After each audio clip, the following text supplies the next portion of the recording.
Chi è senza peccato scagli la prima pietra. I vescovi, che io rispetto, sono cattolico, capisco perché nel Vangelo si predica ovviamente la compassione, la solidarietà, l'aiutare chi è in difficoltà, ma invece i cittadini hanno capito che molti di questi che aiutiamo non sono in difficoltà, perché 2 su 3 non sono profughi.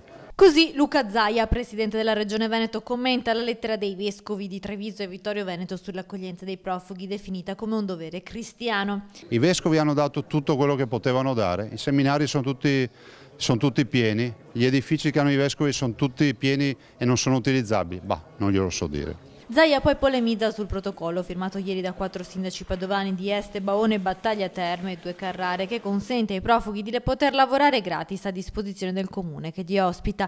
Un'iniziativa contestata anche dal sindaco di Padova Bitonci, che vorrebbe che il lavoro venisse dato ai cittadini in difficoltà in cambio dei benefit come vitto e alloggio che ricevono invece i profughi. Abbiamo 170.000 disoccupati in Veneto, dei quali 42.000 sono immigrati.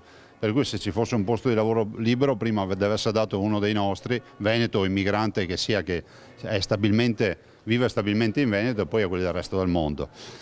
Circa gli immigrati io non mi pongo nel problema di schierarmi né con Bitonci piuttosto che con i sindaci, mi fermo un bel pezzo prima, dico che 2/3 di quelli che arrivano in Veneto non hanno diritto allo status di rifugiato, per cui se ne debbono stare in Africa.